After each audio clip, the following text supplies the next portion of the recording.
guys. Hello, or welcome, family, or welcome back to Faith Unmasked podcast, a place where we talk about real faith, no masks, no filters, just talk about it, where we just navigate our lives, our Christian life as young people, as youth, etc., etc. I'm so excited to be back today with another video, and I'm mainly excited. On how my previous video did. I feel like I received support, like, people were just, the people that I know were just, supporting me, and it's encouraging and whatever, whatever. So, I don't want to talk much about it, but thank you guys for watching. Thank you for sharing to those who shared, and thank you so much for the new subscribers that we do have today. So, we are going to talk about bitterness again, but this is a part two. If you haven't watched our first episode on bitterness, please hit the pause, go back, watch it, because I feel like we laid the foundation, just explaining what bitterness is. Just, I don't know, but we did something, and I feel like you should go back, watch it, and then watch this one so we can, like, work together, be on the same page, and just be doing this thing together. I'm so happy. I'm so excited. I'm also excited that I'm back here today because filming is a lot. Filming is a lot, you guys.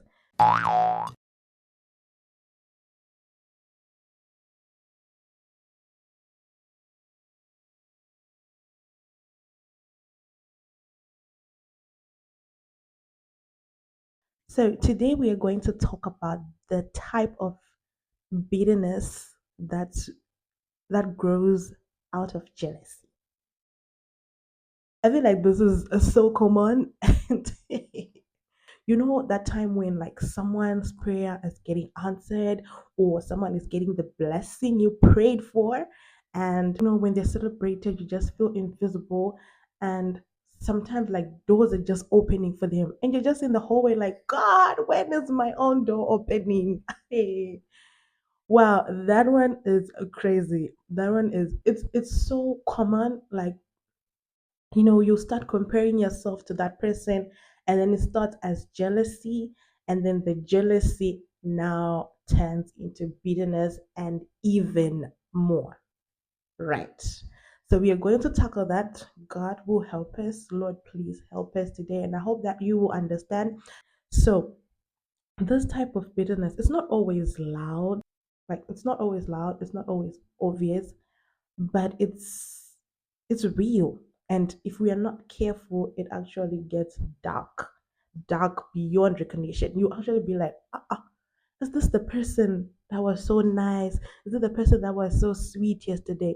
Especially if the blessings are going to a person who, like, this person isn't even serious about God. This person doesn't even go to church. This person doesn't maybe really take God seriously. And you are tarrying in prayer 6 to 6. You are praying, you are fasting, you are working in the house of God. You're just doing so much for God, and it seems like things are not working. Hey, that one that one will drain you. So yeah, that's the one we're going to be talking about today, and we're going to uh, refer to the story of King Saul in First Samuel 18. I think specifically 18, but First Samuel, somewhere there in First Samuel.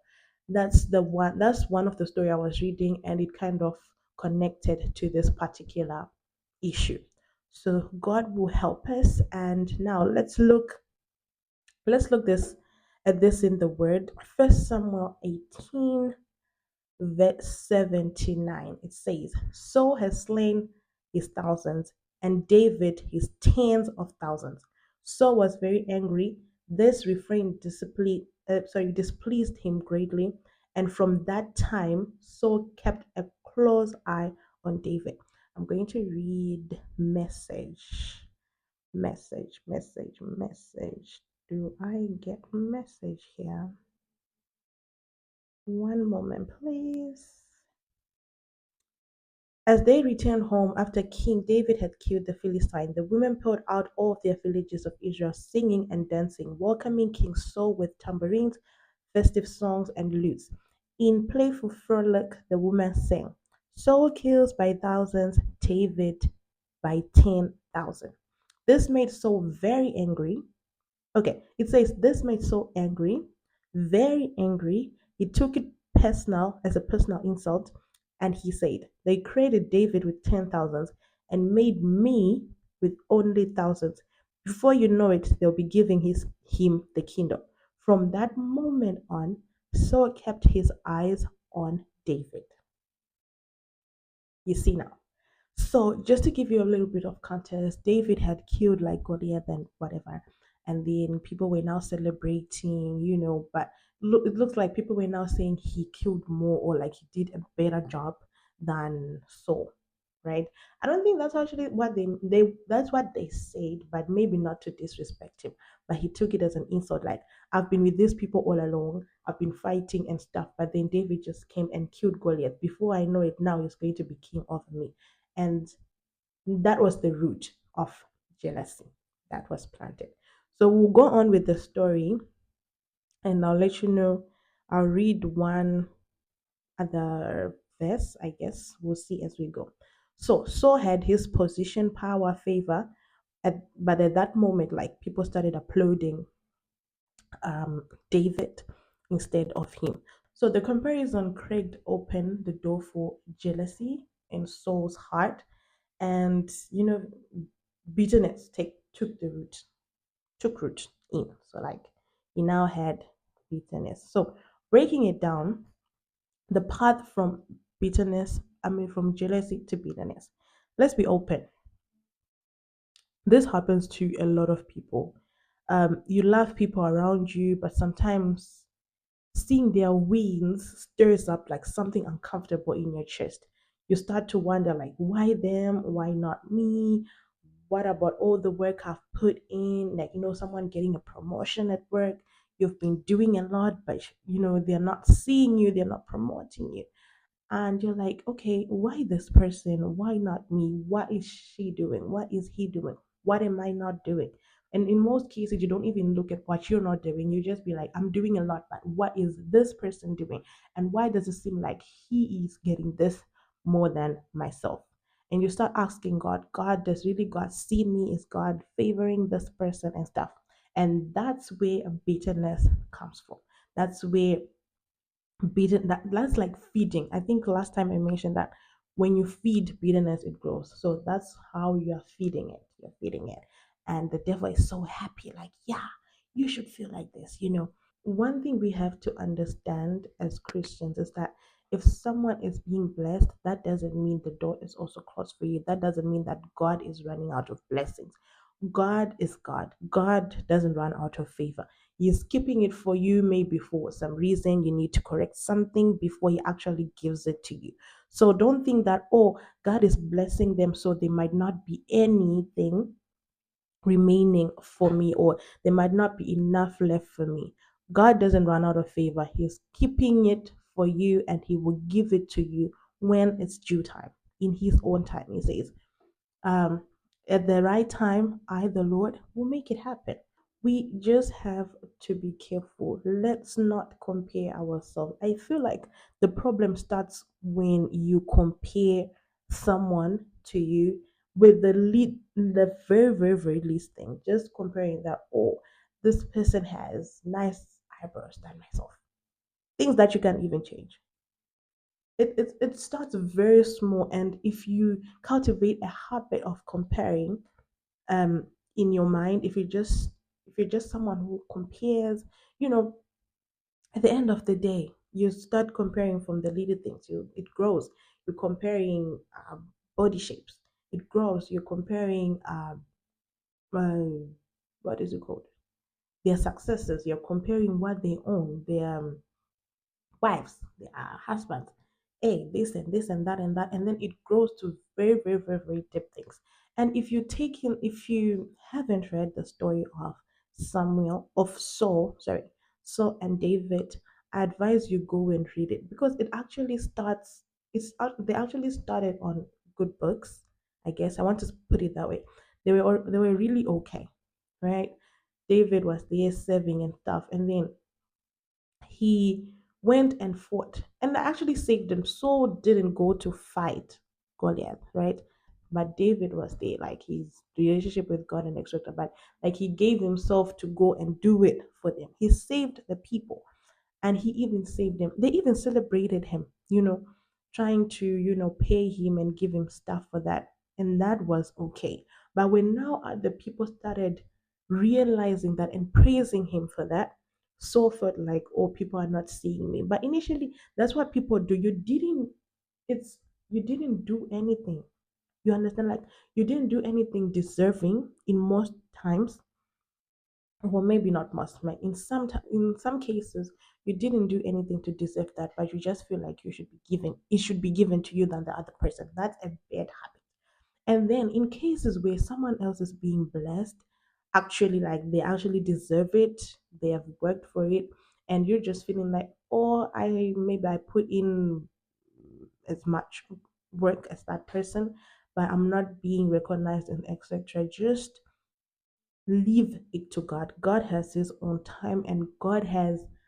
We need to understand that our stories are different. Okay, you have your own book. This person has their own book, and also our speed, our time, our speed is different. So this person may be walking in this pace. You are walking in this pace. Don't try to compare, or don't try to say. I don't try to match your life with someone else because you are two different people. The moment you start doing that, you're making room for jealousy, and that jealousy, if it turns to bitterness, you not like it, because later on in the story you'll see that Saul was now hunting.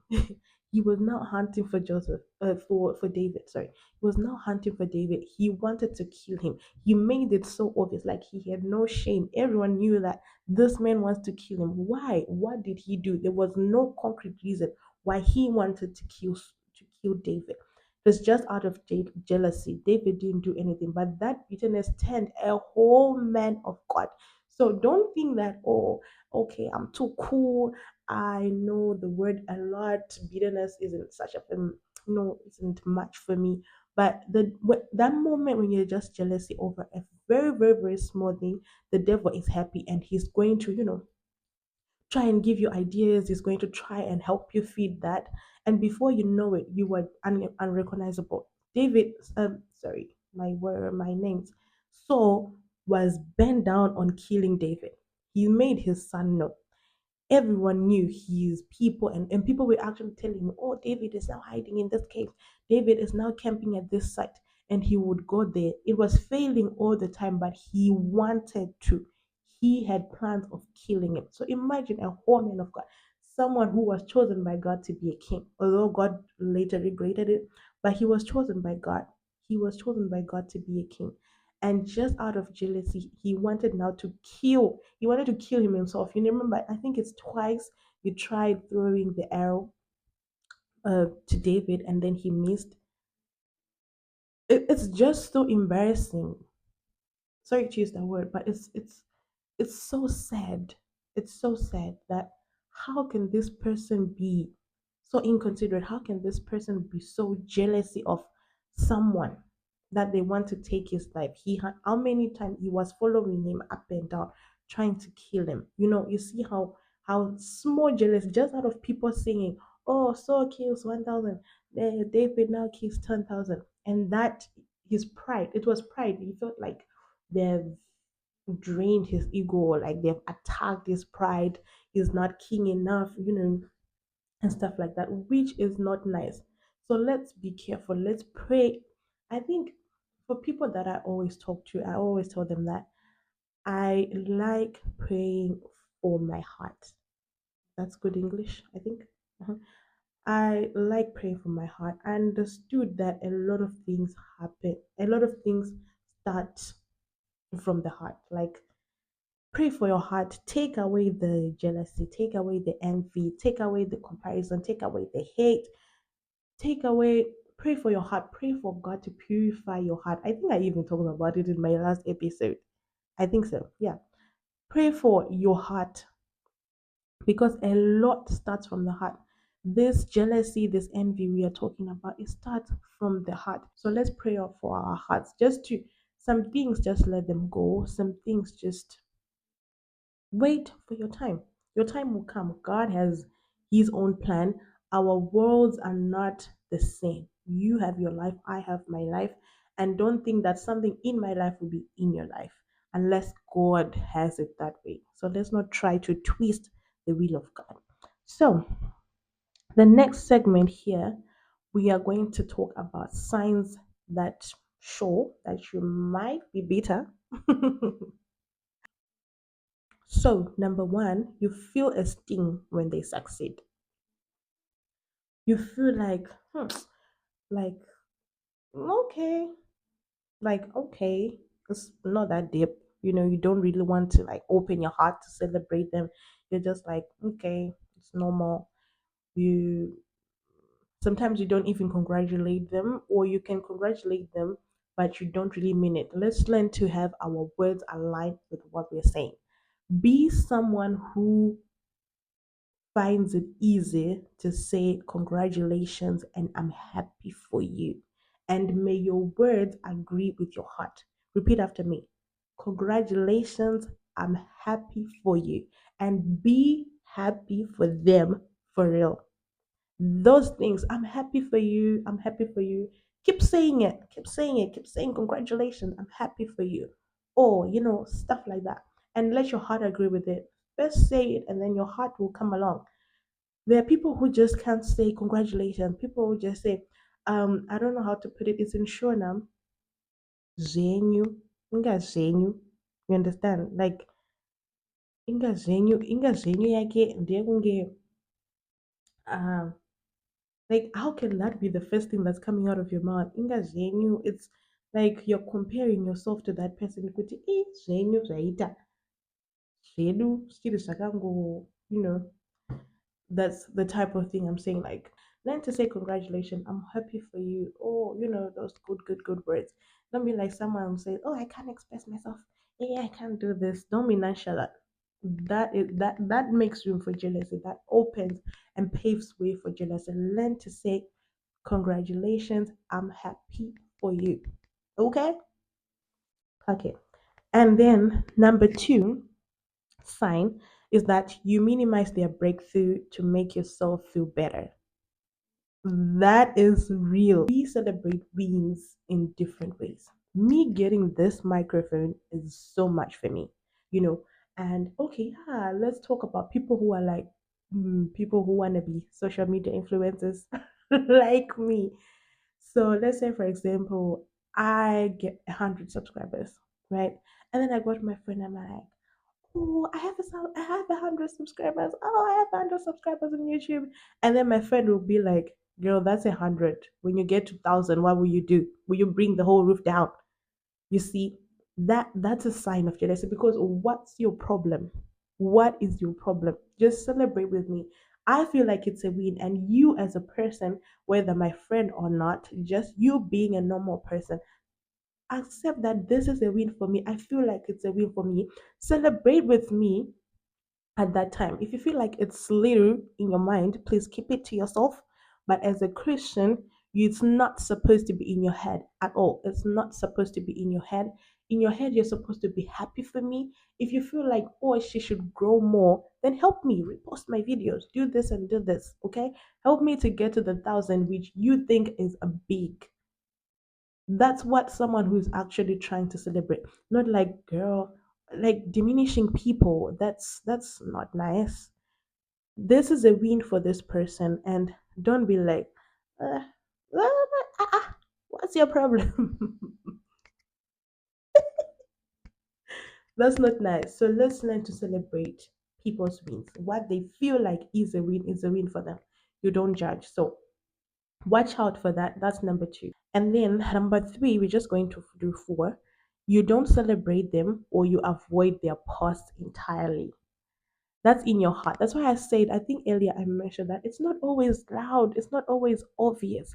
And another thing about bitterness that I figured out, it sounds like you're being wise or you're just being reserved, you just don't want to be involved in people's things, stuff like that. There are people who are like that genuinely, you know what I'm saying. But there are people that are just saying, "Oh, I'm just trying to be careful. I don't want to be in people's business. I don't want this and I don't want this." But they just don't want to celebrate people, So you see, someone has gotten engaged. They post on their thingy or their Instagram or their Facebook. You don't like it. You don't like the video. You're trying to act as if you didn't see it. It won't take you 1,000 years, take anything away from you. Just saying congratulations, God bless your union. And the more you say it, the more you say it, it's actually going to be a part of you. And one day you're actually going to mean it. One day your heart is actually going to mean what you are saying. So open your mouth and say good things to people, congratulate people, celebrate them, like their posts. They invite you, attend, that those small things, they actually make room for the devil. He's slowly crawling into you. Sometimes you'll be like, this is just a post. It's not, it's not that deep. It's just a post on Instagram. It's just a post on Facebook. If I don't like it, who cares? If I like it, it's not really, it doesn't matter. But in your heart, you know that what's stopping you from liking it? What is it taking away from you? That's a sign. That's a sign. And that's something you need to work on. Then the last sign that I have here is you start keeping a mental scoreboard. Like you'll be like, well, I've done more than them. We are not fighting. We are not in a competition. Like, what's your problem? What is your problem? So we need to work on that. Yes. So my video is getting too long. What was I even talking about? Anyway, we're going to talk about how to get free from this type of bitterness. So name it without shame. Number one, be blank. I think I said it last time. Be blank. Admit to God. You can't heal when you hide it. I think I've said it. Lord, I'm struggling with this. I feel overlooked. I feel jealousy. Help my heart. I don't know how to emphasize. I'm not a pastor, so I really don't know. And I don't know much Bible verses to. I don't know much Bible verses to explain and refer to. But I hope God will give me, because I feel like I should actually speak on this heart issue one day. I'll see. God will do something. But pray, Lord, I'm struggling with this problem. I feel overlooked. I feel jealousy. I feel, some type of way. Please help my heart or heal my heart. If you're already, on stage 5, you're already on stage 5 of jealousy, just say like, God, please heal me from this thing. It helps. Okay. Number 2, celebrate what you want to see. What do I mean by this? Intentionally encourage, support, and bless those who have what you're still waiting for. And this just generally breaks the spirit of comparison and grows humility. I said it before, learn to celebrate people.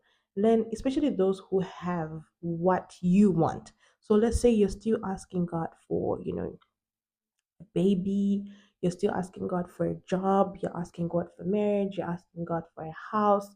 Learn, and then people who have these things close to you, or anyone. You just know someone who has these things. Learn to intentionally support them, bless them, pray for them. You know, oh, just say it. Oh, congratulations. Oh, you pray for them to be promoted if they're at a job. You pray for them to have more babies. You pray for their babies. You pray and bless their union and stuff like that. Learn to celebrate them intentionally, because this just drives away. You're not making room for comparison at all. Okay, number 3, shift your eyes, shift your focus. In the book of Samuel, where we were referring to the story of Saul and David, we read that um, Saul kept a close eye on David. Now, what if he had kept that close eye on God? The way he was rushing up and down looking for David.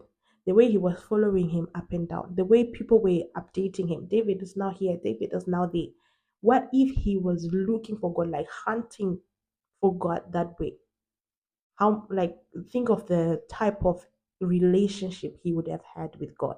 So the more we stay at others, the more we draw away or we drive away from God, or the more we miss what God is doing in us because we are busy comparing ourselves to other people. Let's shift our focus on what God is doing. That's why people usually say, count your blessings, focus on what God has done for you before you even start saying, oh God, you haven't done this for me, you haven't done this for me. Focus on God so you don't miss what He's done for you, so that you also don't tend to be ungrateful. Okay. Number four, trust God's timing. This is very, very, very important. I mentioned earlier that we are all on different lanes and our speed is different. Our books are different. Now, David was anointed before he was appointed. He was anointed as king, right? In, I think, First Samuel First Samuel 16, I guess. Yeah, David was anointed as the king, and then he was chosen by God in front of his family, in front of people who looked better. And after that, he went back to the sheepfield. He didn't go to the palace, he didn't go to the throne, he wasn't in the spotlight, but he was anointed way, way, way back before he actually got to his appointed position. So what does this mean? Um, Usually we ask ourselves, when is it going to be my turn? That's a very common question. When is it going to be my turn? I've prayed, I've fasted, I have waited, I am tired. But then let's just wait that let we we often hear this a lot, that God's delays are not his denials. And we actually say it, but do we mean it? Do we mean it? I've mentioned earlier before that let's cultivate a habit of agreeing with our words, like let our hearts agree with what we are saying. So there was a long season when David had the calling but not the crown. He had the promise but not the platform. He had the anointing but he wasn't on the spotlight. It was a long season. God often uses seasons of obscurity to shape our character before, like, the door finally opens. Think of it that way. If David had stepped into kingship without this experience, like these years of tending sheep, dodging spears up and down, and developing his heart, he wouldn't have been ready. He wouldn't have been ready when the time actually came. So maybe the delay in your life right now isn't a punishment, it's just a preparation for the actual door, or for the actual crown, for the actual throne, or anything. Because God's timing is intentional. He's not slow, He's just strategic. And God knows best. If you just keep that into your mind, you won't compare yourself to anyone.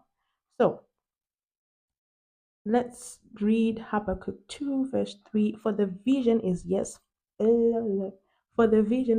for an appointed time. Though it tarry, wait for it, because it will surely come, it will not delay. Just because it hasn't happened yet doesn't mean it's not coming. I think we should get to the end of this vlog. All right. So, what am I saying? Bitterness doesn't always start with offense. Sometimes it's just insecurities. But we serve God who sees us fully.